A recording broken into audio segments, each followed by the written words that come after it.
Welcome to On the Edge with April Mahoney Brains. Here, this is the spot where the conversation is pointed, the guests are sharp, and the responses are never dull. Welcome home, Brains. There's only one requirement to hang out on the edge, is that you open your big brain and close your small mind.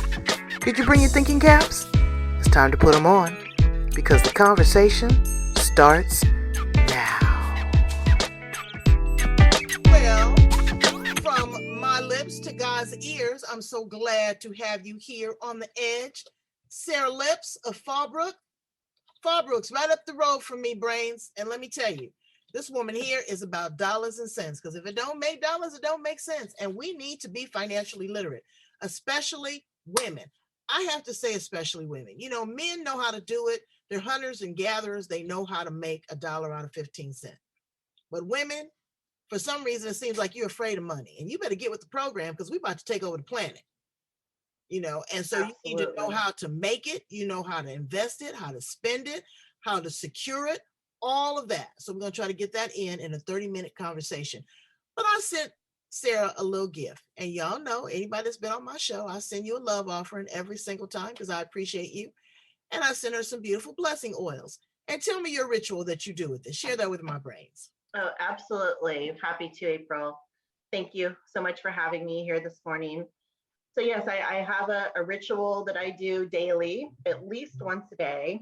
And I've been able to incorporate my little blessing ritual with the beautiful personal scent that you made for me.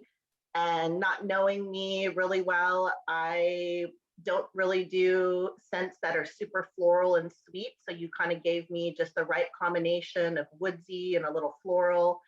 And so I've taken your essential oil and incorporated that into my morning blessing ritual.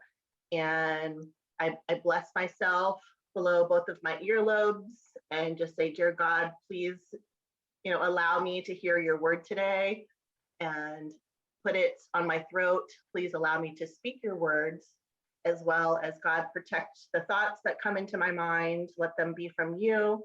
And I also bless my heart, guard my heart.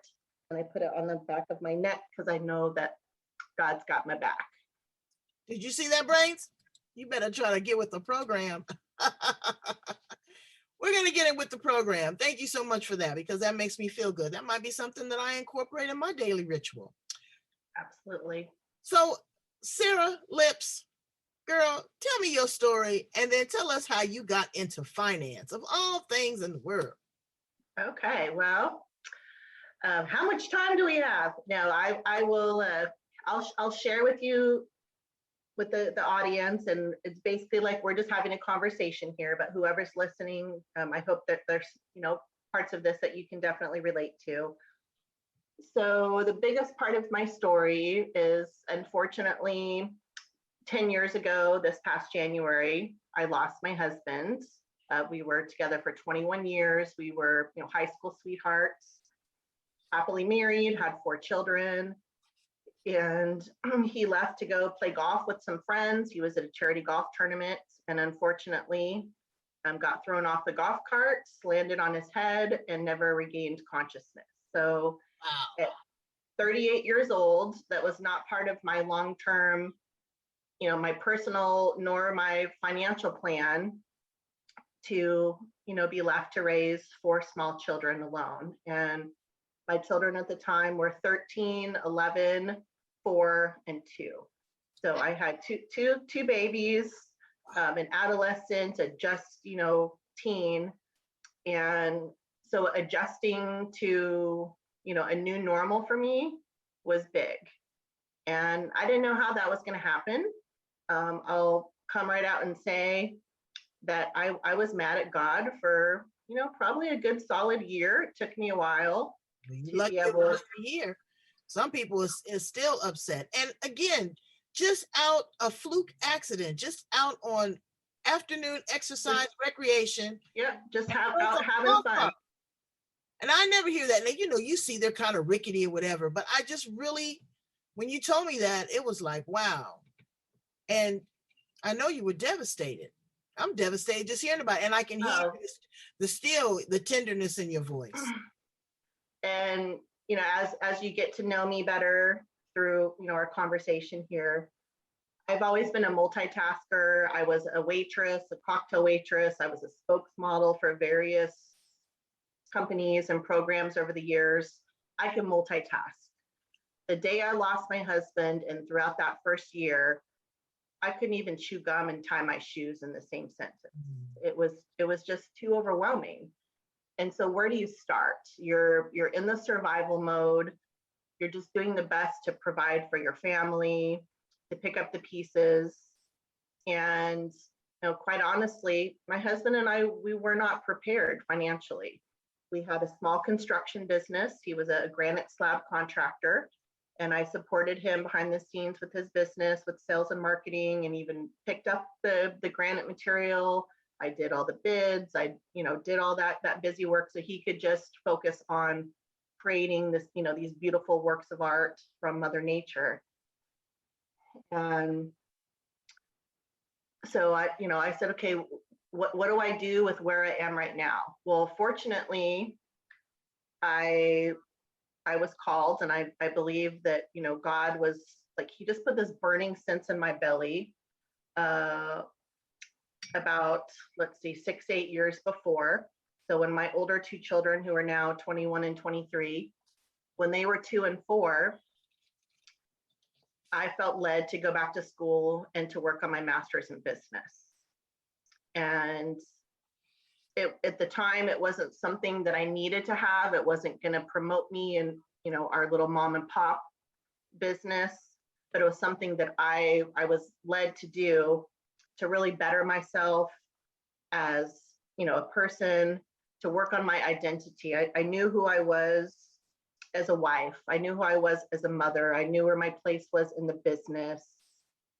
But I felt like I had really lost my identity at that point in my life.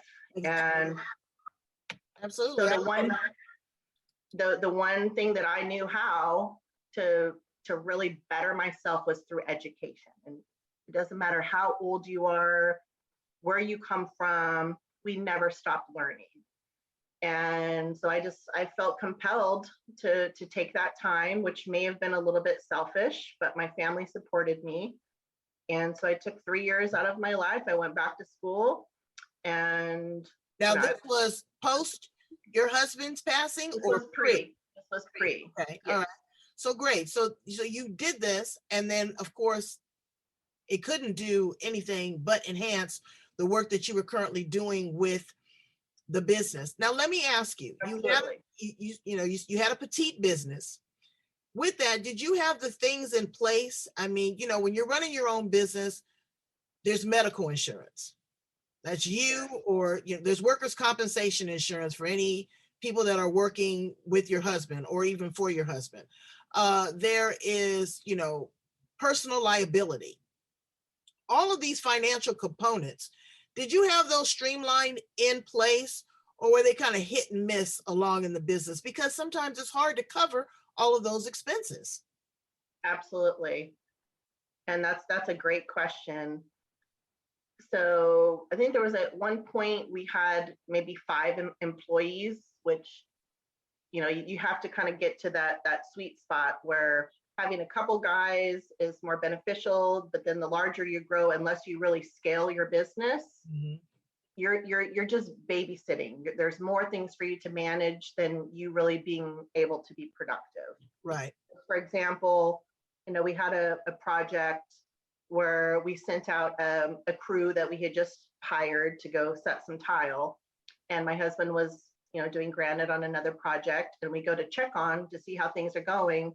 Well, the quality of that just wasn't up to par. Patient is everything. But as far as having, so the workers' comp and liability and those other types of insurances, yes, we did. But as a small business, it's a huge burden on your monthly finances, because there's times there's just simply not enough coming in. There's more going out.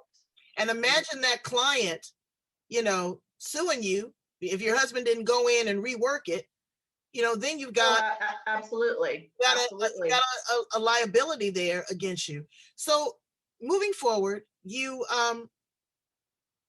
had this degree, and now you are a single mother, Mhm. and you are still a hard charger, and those kids got to be fed and clothed and go to school. You got to keep a roof over their head.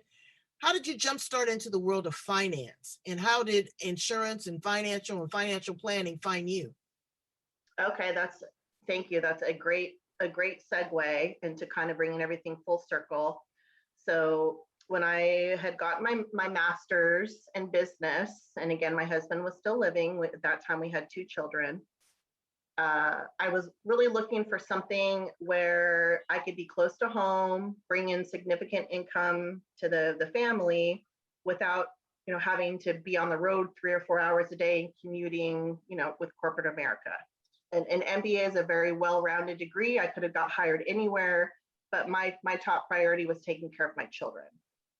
So after I had graduated with my master's in business, I researched what would be a good fit for me, where I could continue to be there for my kids, take them to school and dance and karate and soccer and the things that they were in, but also support the family monetarily.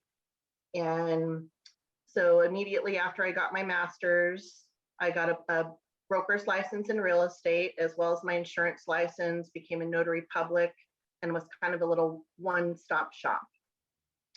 So fast forward a few years later, and although the business that I had started, and I was still supporting my husband with his business behind the scenes, the business was doing quite well, but I kind of felt my maternal clock ticking. And I didn't want to, fast forward 20, 30 years later and, not have added to my family. So we decided to have baby number 3. And God said, well, he needs a playmate too. So 23 months later, he had No, a little brother. you and your man needed a playmate. That baby didn't need no playmate. But I couldn't imagine my life without, any of my children. But my youngest is so much like his dad, and it's so fun to watch. Oh, it's beautiful. Him in his life. But anyhow, so I had those skills, but then having baby number 3, baby number 4, very close together. And then again, 2 years later and some change is when, my husband unfortunately passed. And so you're absolutely right.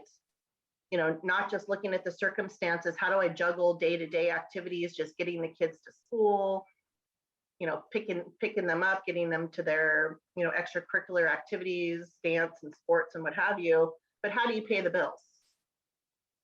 And taking care of a family, for those of you, out there that have children, even if you don't, maybe you're, helping to raise your grandchildren, you have your fur family, we've got responsibilities. That's right.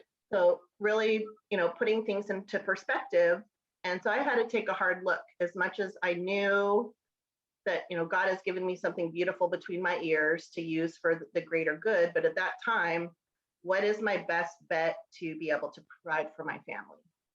And so I put my pride aside, and I got my contractor's license, and I continued the granite slab business for several years while I was growing my financial advising business, because that's what put all the pieces together, where I could use all of the skills that I had acquired over my lifetime as an adult to really be able to help other people. And so I did the granite business. It wasn't my favorite thing to do. I was very good at it, but I didn't love it. And there were days where I was in tears going to a project that I just said, God, it's in my heart and I'm capable of doing this, but it's not what I love. It was my husband's dream, not mine. Sorry, but what was important too, and that I want our brains to listen to, is that you had multiple streams of revenue. Oh, yes, ma'am. You were building a business, you had a granite business, and you had other skills, and you're pulling that together, because so many people, they get so embedded in, okay, they want to be an entrepreneur, this big $25 word. Okay. I don't really like to call myself an entrepreneur. Okay. Because there's a lot to that. You got to build the business. You got to get people to buy into the business. You got to pay for the business. You got liability on the business, and then you got to start this machine all over again every single day. Oh, I don't want to answer to a boss. I don't want to do this. I don't want to do that. Well, you know what? Then you're not in business. You're in bullshit, because you can't do this. You have to have multiple revenue streams. So you're this smart woman with this degree, with this granted business, and you're building this financial machine in the background. But while you're doing that, what are you looking at also? The lesson that you learned from losing your husband so spontaneously? Are you thinking in the background, how am I going to provide for these children long term? Heaven forbid something happened to me. Are you building that? Absolutely. Absolutely. No, and that's a great point. And I think about that every day. And that was a huge pressure, that if something were to happen to me, what would happen to my kids? Now, at that point, my oldest was 13. Wow. He would help around the property. At this time, we lived on 9 acres. We were out in the country. We were fortunate enough. We had our granite shop was a 1,200 square foot shop on the property. So it made sense when the kids were younger. But certainly, a 13-year-old is not a man, and I couldn't put the responsibilities. So at that time, was just be a kid, go play, play your sports, be with your friends. But I never expected him to fill those shoes.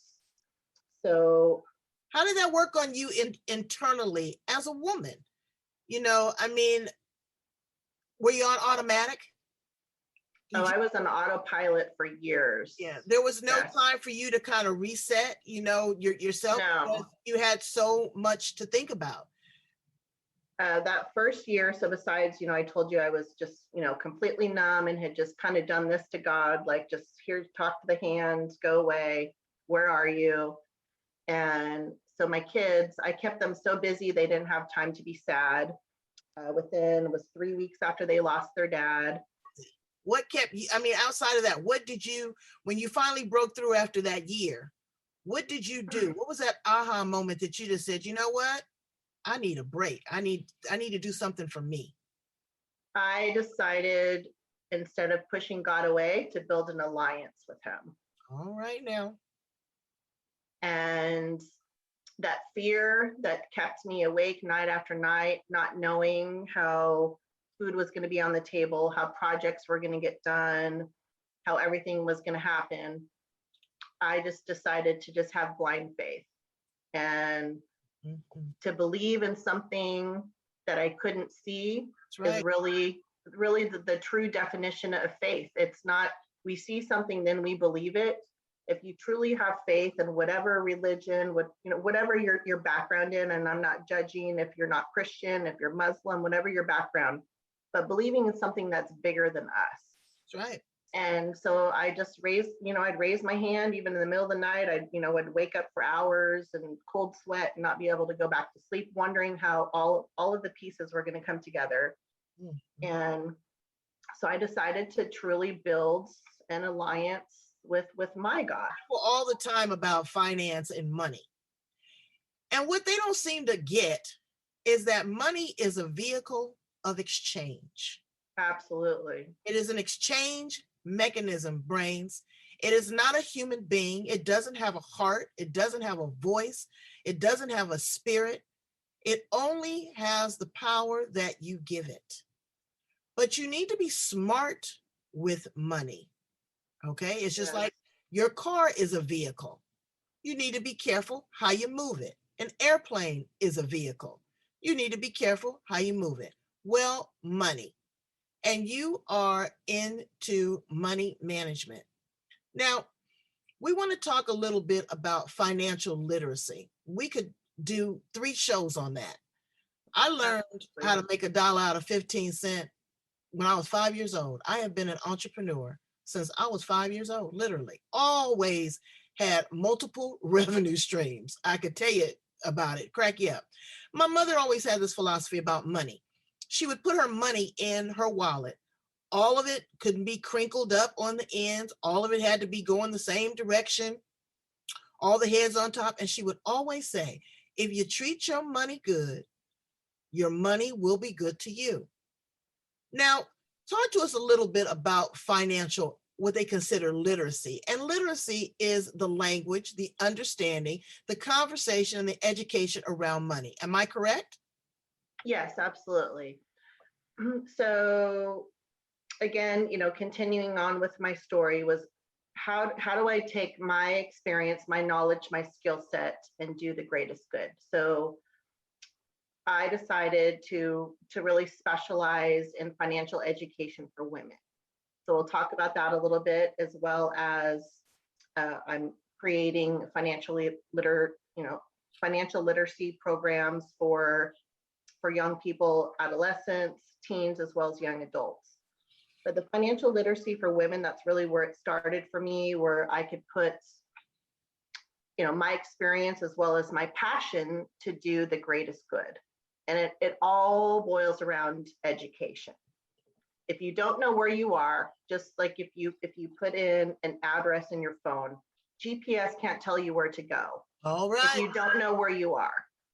So that's the first thing that I spend time on with my financial clients. Again, the majority of them are women, because that's just where I've found where I can do the greatest good.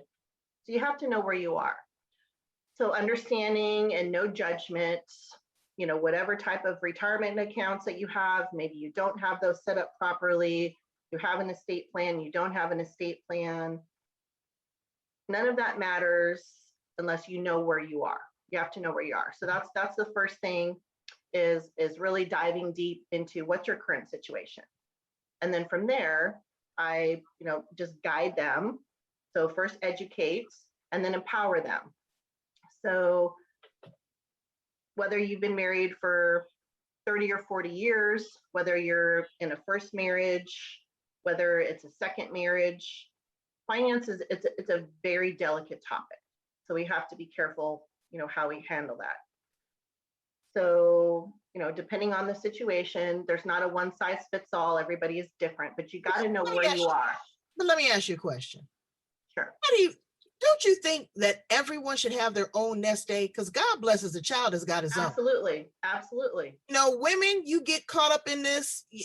I'm a kept woman and I don't have to work. Well, good, because you're going to be jacked up if he decides to step out, or if something happens to him, or what if something happens and the person is disabled? They don't take that into consideration, Sarah. Absolutely. I'm only looking at the life insurance in case my husband dies. Baby, you can get somebody that can have a terminal illness and they hang around for 10 or 15 years and completely suck you dry. Absolutely. And I mean, I could spend 10 episodes just giving you stories of these types of things. But I had a client a few years ago, and she was in her early 70s. Her husband was almost 80. And I mean, for me, I can work with anyone, all walks of life, but that most of my clients are between like 50 and 65, give or take on either end. So, I meet with them and just going over everything. They did have, some stuff in the market. They had some property that wasn't income earning, some different things. And so just starting again with where are you, which an important piece of knowing where you are is kind of just creating a little budget. And it doesn't mean that we're even talking about, big pictures, but just again, where are you? What do you have coming in? What are the assets that you have? How are they titled? And so anyway, this couple, and I'm just going to give you just a quick example. And so the money that she had coming in from Social Security, that was her money that she went to the nail salon and she got her hair done and she paid for their timeshare and little things. His portion of the budget, what was coming in and out, and again, they owned like 4 different properties. They had, rental, lot of moving parts. So his part of the budget was like a 3-page spreadsheet. And so my question to her was, if something happens to him, what happens to you? And she had no idea everything that was happening. She would completely fall apart. And so that to me was just a confirmation that I am heading in the right direction, that this financial literacy is so, so, so important. No matter, if you're 8 years old. I mean, I do this stuff on, my youngest is 12. Oh, I yeah. teach the stuff to him, and I'll give you examples of that later. But whether you're 12 or you're 102, there's so much that you need to just be aware of. And Right. it's not that you can fix what's broken overnight, but again, going back to that GPS analogy, you've got to know where you are You in do. order to get where you need to go. And And also, it's understanding the terms. You know, I'm a big investor. Again, I've always been an investor. I love it. You know, I like to watch my money grow. Sometimes you lose. Okay, but you got to take a risk. But understanding financial currency, understanding what interest rates are, understanding what the cost of doing business, because business, you got to pay one way or oh, absolutely. knowing your tax rate, knowing how to diversify your portfolio, having insurance to protect your assets. All of this is financial literacy. Teaching your children the difference between owning a property, renting a property, what it is to have a mortgage. It's having those conversations. So again, knowing where you are. I used to work at the gas and electric company, and it was so sad. Military spouses would call me on the phone. Their electricity is about to be turned off. They didn't even know how to write a check, Sarah. Yeah. They didn't know the account number. They didn't know. All they knew is how to go to the ombudsman to get a message to your husband to try to get more on your allotment. But they don't know how to manage their money. And that is, you know, it is a skill. And they need great people like you. Comprehensive planning. So comprehensive planning is not just looking at, okay, well, we've got a slice of apple pie over here and a slice of, you know, pumpkin and cherry. We're looking at the whole pie. So we're looking at your investments, the types of insurance that you have. Do you have a living trust? Your home. So, you know, the majority of my clients are homeowners, and that's oftentimes their biggest asset. So bringing in this, you know, couple that I mentioned earlier, where, you know, they weren't prepared. She had her little list, he had his extensive list. So I met with them several. Now, I'm not making any money on them getting their stucco repaired, but this is what we need to know. If we're going to have a conversation, we need to know what we're dealing with. So your stucco's peeling, you've got some cracks that needs to be repaired. How much is that going to cost? Okay, 12,000, 15,000. Where does that money come from? Again, they're in their 70s and 80s. Does it come from your savings? Are you going to cash out one of your investments? You know, where does that money come from? Right. So it's not just, you know, what you have in the bank, what you have, you know, in your investment portfolio. Again, it's looking at the whole picture. And that's one thing, and not to point in the, you know, any fingers at any advisors out there, but, you know, a lot of times if, you know, if you're just to walk into an advisory firm or into a bank and you tell them, you know, you've got 250,000 or 500,000, whatever the number is, 10,000, doesn't matter. Where are we going to put that money? Okay, well, you know, usually it's based on your age. This is what's happening in the market. Let's put it here. Are they going to ask those clients the condition of their home, that they have, you know, deferred maintenance that could be tens of thousands, you know, a lot of money. Another thing is, you know, I get to know them very well. And again, you know, where you are determines where you're going. I ask about their pets. How many advisors are going to ask about their pets? This particular couple, they had 4 dogs. And so I asked them, are any of your pets special needs? Yes, one of their dogs had diabetes. Well, how much does that medicine cost? $150 a month. So these are things that you need to know when not only, you know, you're looking at your portfolio, but what amount of money do you have left over? What's your little nest egg that you have to work with? And So you know, I don't want to interject in there because there's a couple things I don't want to miss. But when you talk about your, you know, your portfolio, you mentioned your trust. Yes. Brains, please, please, please get your This paperwork is in huge. order. Get your business in order. Okay, you have worked your entire life for your piece of property, which is your biggest asset that you're going to leave to your children. And do you want them sitting there after the funeral trying to divide up what's left of you? It takes all of $700-800, a great financial planner, and someone to look at your assets to write out what you want people to have, who is going to be the executor, and if you are generating any revenue from your investments, where's that going? Who's going to be the beneficiary? This is key. And I don't know why people, they waste time. You're dead and gone. Believe me, your acreage is not going to fit in your coffin. And you are going to just make a nightmare. You're going to make your kids hate one another. You're going to give 30% of it in probate to the attorney off the top. Okay, because they don't do this pro bono because you're cute. So what is the problem? I don't understand what the problem is. You invest money in everything else, motorhomes, vacations. Do your due diligence. Am I preaching to the choir, Sarah? No, not at all. I mean, just I'm a numbers girl. I mean, I eat numbers for breakfast. But the fact is 2/3 of Americans do not have even a simple will, let alone any type of a living trust. So you can get a will at the stationery store, at the Walmart, and go and have it notarized. I don't understand what people are holding back for. What are you afraid of? No, I think it is they're afraid of talking about death and immortality. It's very personal, yes. And what you have to understand is, look at Sarah's example.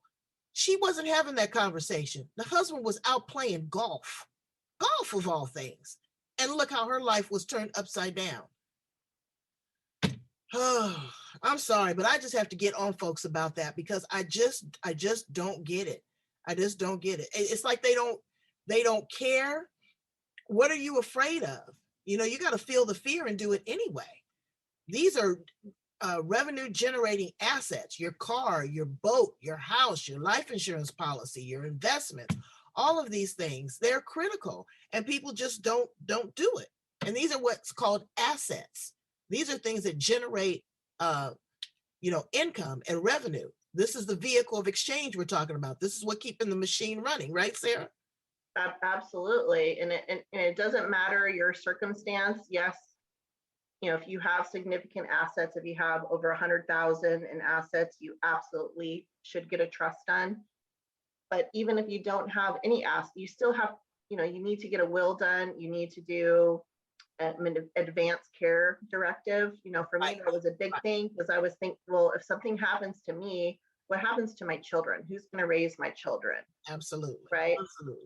So whether, you have a little assets, you have, several assets, you have a lot of assets. I mean, I spoke with a couple of years ago, between their home and what they had in the stock market, probably $1.5 million in assets, no children. They had no will, no living trust. And so what's going to happen in that case, especially if they were both to die together, is the state is going to get all the money and then they're going to determine what happens to it. By me having uncomfortable conversations with them, we're able, through getting the trust completed, spell out who they want their assets to go to. Absolutely. Which, their nieces and nephews and their children. They wanted to make sure because their siblings were taken care of. They're older, but the nieces and nephews were younger. They wanted to set aside money for them to be able to go to college. Mm-hmm. Also, they're huge animal lovers. So, whatever it is that speaks to your heart, if it's art, if it's education, it's animals, it's the homeless. Nonprofits are big. But one other thing that we didn't talk about, and I'm going to bring it up, the stepchildren. Oh, the stepchildren. Okay. Oh, yes. And when it comes to money, everybody wants to have their hand in the cookie jar and things get ugly. And, and they feel that they are entitled. The biological children or the children that you have with the current spouse, they're null and void. They are going to be fighting Don't even put yourself through that, Brains. Why do you want to do that? Love your children. If you want to give them $100, if you want to give them $100,000, don't leave that to the surviving spouse. Don't leave that to the children. Don't leave that to the attorney. Go ahead and figure that out. You know, and like you said, endowments and donations are huge. I worked for several big, high-profile nonprofit organizations, and that was the greatest gift. Is that when someone passed away, they left $10,000 to a particular organization or to animal rights or to a certain cause. Nonprofits really need that support. And you don't see this generation doing it as much. You know, when it was, I don't know, people that grew up in the 30s and the 40s, the 50s, they do it a lot more. You work with a nonprofit program though, don't you? Yes, I do. Yeah, this particular program, so I'm not sure, like as far as timing, if we want to end with that, but I can go into it a little bit if you. Yeah, tell me a little bit about, you know, about the nonprofit. Okay, so this particular program, it's called the PAP, which stands for Premier Alternative Program. And the nonprofit that makes this program even possible is the Foundation to Restore Social Security and Medicare. So we're kind of going off in a little different direction as far, you know, talking to state planning and trust and what have you. Well, you can't plan any of that if your medical is not right. Yeah, exactly. And long-term care too. You know, if that's not right, all that other stuff is null and void.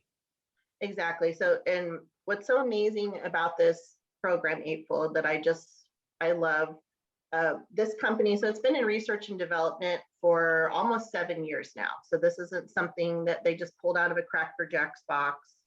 There's 3 different patents on this particular program. It was developed by PhDs and attorneys and economists. Everything is IRS and ERISA compliance, but this program, it's going to bless tens and hundreds of thousands of families across America. It's available in all 50 states. And basically what it does in a nutshell is you have a small, medium, large company. In order to qualify, you do need at least 5 full-time employees that are on a group healthcare plan. And what the nonprofit is able to provide for these workers and their families at no out-of-pocket cost to them is they get $16,000 every year in benefits that are available to reimburse them for their high deductibles and their co-pays that they have through their major medical plans. And this is huge. You know, the average Americans, and we know across the nation, minimum wage is simply not keeping up with the cost of inflation, the cost of living. I mean, even for, you know, a single person, let alone a small family, to have a 1 or 2 bedroom apartment, there's no money left for anything else. And so this program, again, it's, you know, $16,000 a year that's available to each and every individual, every family that qualifies. It's an employer sponsored program. So we go in, we help them to set it up, and we're able to help that employer that, you know, they want to keep their employees happy, right? They want to do everything they can. So we're able to help that employer be the superheroes for their hardworking employees. And again, it's no out-of-pocket costs to the employee, and we can also save the employer about $500 on average per employee and about $1,500 per employee by the second year.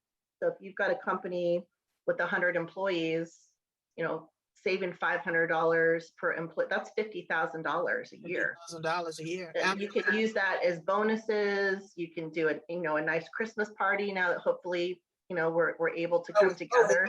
Yeah. I mean, that's the one thing that I miss. And if I was, I mean, I know you only live like an hour from me. I know. I'm like a touchy-feely. I want to, I like to hug and love on people. I got my shots. I'm coming up there. Give me some fresh eggs and some oranges. You guys have the best on the planet up there. But that's important. And we're going to definitely give the link to contact you for employers to take a look at that. Absolutely. If you have an employee advisory board, this is how you get bonuses. This is how Yeah, you get, kudos on your evaluation. It is being a progressive thinker. Take this idea, absolutely. say, hey, let's talk about this, see where you are, and the company's going to go, oh, wow, we got a bright brain. I Yeah, want and to it's a no-brainer, April, not to, play it, but it is really a no-brainer. And what the really cool thing, so it's a win for the employee, it's a win for the employer, because the employee is getting these benefits at no cost to them. We're helping the employer save money. Whatever is left over at the end of the year before the program resets, out of that 16,000, whatever that employee doesn't use goes directly as enhanced retirement benefits into their own personal Medicare and Social Security accounts. see. And I'm hoping if I have some pull, to help them also create something that would be more like a personal 401k or Mhm. similar, where we could have a portion of that money go into that employee's retirement benefits account. And that's another thing, brains. That's free money. It's free You're money. you're not Well, seeing I that. can't say free, but it's Well, no, I'm talking for about cost. your 401k. Oh yeah, So many people go into a company and they don't do it. Understand, I'm not the financial advisor. That's Sarah here. That's her PB&J. But that's free money. You go in there and they're going to match it. That money is taken out pre-tax before they tax you, so there's a tax benefit on that. It's going to continue to grow. You need to look at it. You need to talk to people like Sarah to toss it around and say, hey, I need to diversify. Maybe I need some stocks. Maybe I need some bonds, commodities, whatever the situation is, take a look at it. Plus, it's a lot of fun. It's financial education. I teach my kids and quiz my kids all the time on how to make $1 out of 15 cents. I'm from South Central LA, called The Hustle. This is a legitimate hustle that's going to make them money absolutely. long term, how to be able to flip it. What is the financial literacy programs that you offer for children or that you're trying to develop to educate young brains? Okay, well, thank you, April.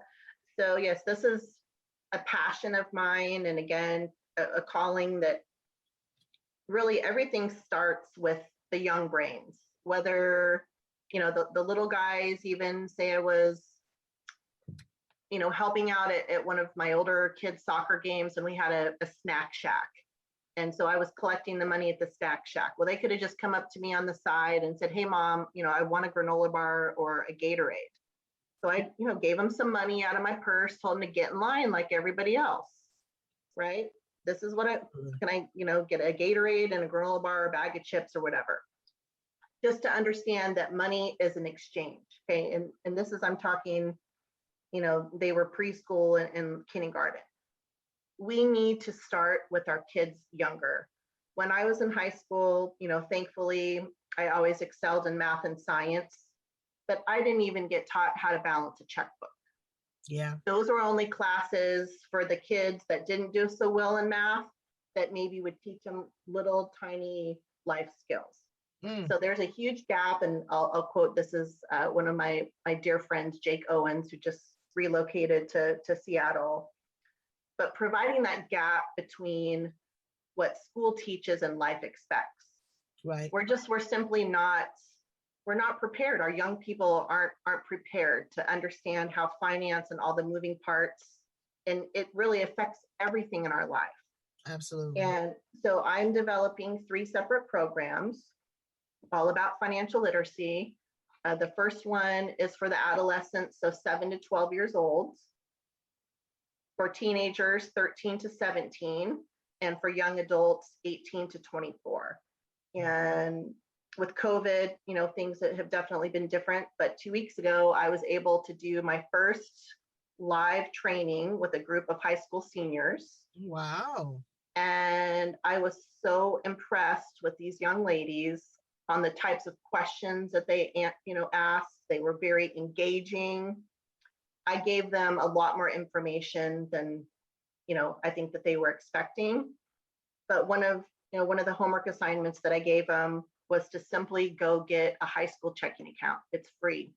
Doesn't matter if you're getting money from a little part-time job or from birthdays or Christmas or honor roll, what have you. To be responsible, to just see here's what's coming in and what's going out. And that basis, it's the same thing for you and I now. You know, we have to know where we are. But you know what? And I want to share this. Minority communities, Black and browns, you better turn up your ears. Okay, because don't think that it doesn't impact you. Don't think that I'll say it, every white person is rich. No, a lot of them have had generational wealth because their parents have planned for them and have been able to give land, property, assets, insurance. They've planned for their future. Planning starts with a thought and an idea. Yes. You know, you have to do it. I worked out in the field. It was one of my dreams to work in the field with the migrant workers out in Imperial Valley. Girl, that was some tough work, okay? And I was talking to them. We were picking onions that day, of all things. It was horrible. But they were saying to me that their children don't want to work the fields. And they own this land, okay? They weren't just out there, you know, just willy-nilly. They own this land. Their children don't want to do that. You don't understand the generational wealth that is still here. And you have to start somewhere. And you get a checking account, you get a part-time job, you save 25% of it. If you're staying at home, you know, you don't have to worry about that. COVID has kept you in the house. Become an entrepreneur. Start thinking with great ideas, using the internet, going and taking classes with great people like Sarah. Learn the terms, learn the terminology, what to do, how to do it, and you will find yourself being wealthy. I mean, look at some of the people that didn't graduate from college. Sean P. Diddy Combs, he's got money. Bill Gates, he's got money. You know, these people are billionaires. It has to start somewhere, and it starts with that term, literacy, understanding the conversation of what it is, and understanding that money is a vehicle of exchange that needs to be exchanged. Sarah, you have been just a wealth of knowledge and information, and I appreciate you and value you so much. You are so smart. I'm coming up to Fallbrook. I'm coming soon. Okay, I can't wait. I'm not afraid. I got my shots. Okay, you come up and I'm gonna come up and we're have gonna some talk. lunch and We're gonna talk because we're gonna get some people. we're gonna hug. We're gonna hug and we're gonna get some young people excited because I've got a dream. I'm gonna start an all-girls chess team. And with that chess team, a part of that strategy is going to be financial literacy. And I'm going to be counting on you to get into their head and to get in their brains. Oh, absolutely. It would be my honor, April. So tell my brains how to get in contact with you. I want them to do some work with you. I want them to check out your online program. Tell us what you got to offer, baby. Okay. So the financial literacy, that's something, again, that's, you know, been near and dear to me. I've got the program pretty much created. That's the middle of the road. I'm just going to slightly simplify it for the younger kids and, you know, make it a little more challenging for the young adults. But I've got that pretty well locked in. So you can reach out, you know, to me and get more information about that, as well as the PAP, the Premier Alternative Program. And again, this is something, as long as you're on a group healthcare program in a company that has, you know, 5 or more employees, talk to your, you know, HR, talk to your, you know, upper management to see how you can get on this program. And again, it's at zero net cost to you and actually can help them save some money, and you get those enhanced retirement benefits. I'd also like to offer maybe the first 3 people, you know, that reach out, just as a side note. And I'm licensed in the state of California as a financial advisor, but you can reach out to me, and the first 3 people, I'll give you a complimentary, you know, say 20, 30-minute strategy session, just so we can, you know, kind of see where you are now. You can pick my brain. I can give you some pointers, you know, and how to guide you in the right direction. So, you know, where I am is, it's my passion and my purpose to help to educate you, especially you ladies, but to help educate you in your finances, encourage you, as well as empower you. Because when you know where you are and you understand, and you have someone that's having a conversation with you and not over you or at you, right, then you're truly empowered, because it's up to you to take control. Nobody else can do it for you.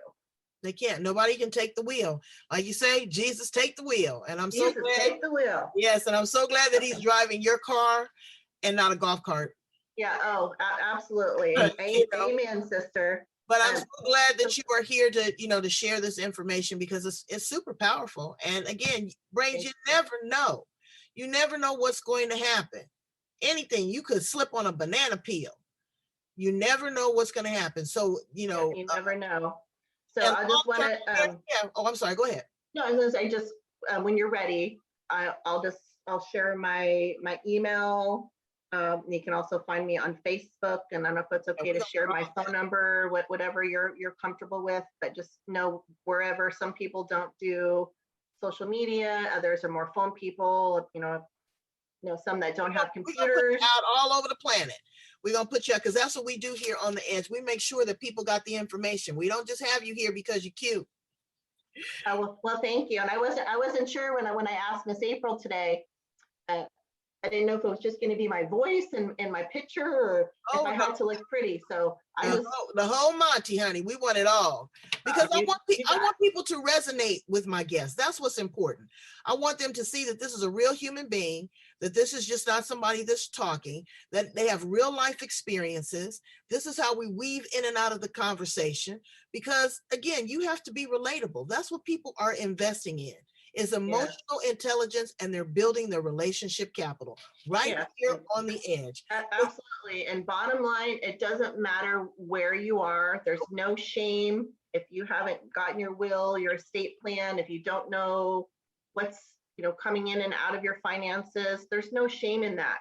But girls, you've got to take responsibility. As uncomfortable as it is, have those conversations and come up with an action plan. And it's not, here's 50 things that you have to do tomorrow. It's let's do 1, 2, 3, then we do the next step. And then within a few weeks or a few months, you have a complete comprehensive plan that protects you for assets. Too. I think that they think that working with the financial planner is this absorbent cost. No. But you know what? I'll tell you something. If you work with the right one and you making money, they making money, all of that is just going to roll out of your assets. It's going to be transparent. You ain't even going to feel it, right? Absolutely. And I've worked with some great ones, and this is one of them right here. So thank you so much for being here on The Edge, baby doll. Yes. And we are going to come back and have additional conversations, because I'd like to have a conversation actually with you, me, and some youth, just to kind of what they know and what they don't know. So you want me to give you my contact information real quick? Yeah, give me your email information, and I'm going to also put it down at the bottom. Okay, so the best email for me is my last name, Lips. It's LYPPS financial @gmail.com. So any of you can reach out to me that way. You can also find me on Facebook or Messenger under Sarah Lips. Again, SARALYPPS. Or those of you who like to text or call, feel free. I am completely transparent and available. My telephone number is 760-497-5821. And again, I welcome, the first 3 people who, take that leap of faith to just have a conversation with me.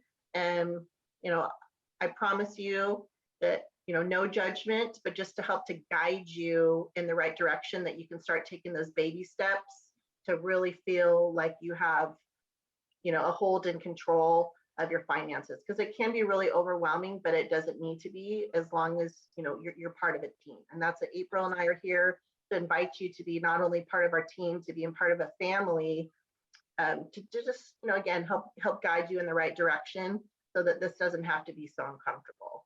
And it's not just about Sarah doing this, but also look at her. Look at her. She's a shining example. Look at that. She's a shining example of a strong woman that's had to feel the fear and yet do it anyway. And I commend you, and I'm proud of you. And I'm going to see you soon. So Brains, I need you to do what you're supposed to do. Go and subscribe to everything, everywhere I am. LinkedIn, Twitter, Instagram, and Facebook. That's where our tribe resonates, because that's where the movers and shakers are. Innovators and money makers. All right. I'll talk to you again real soon. Thank you, Sarah. Thank you, April. God bless everyone.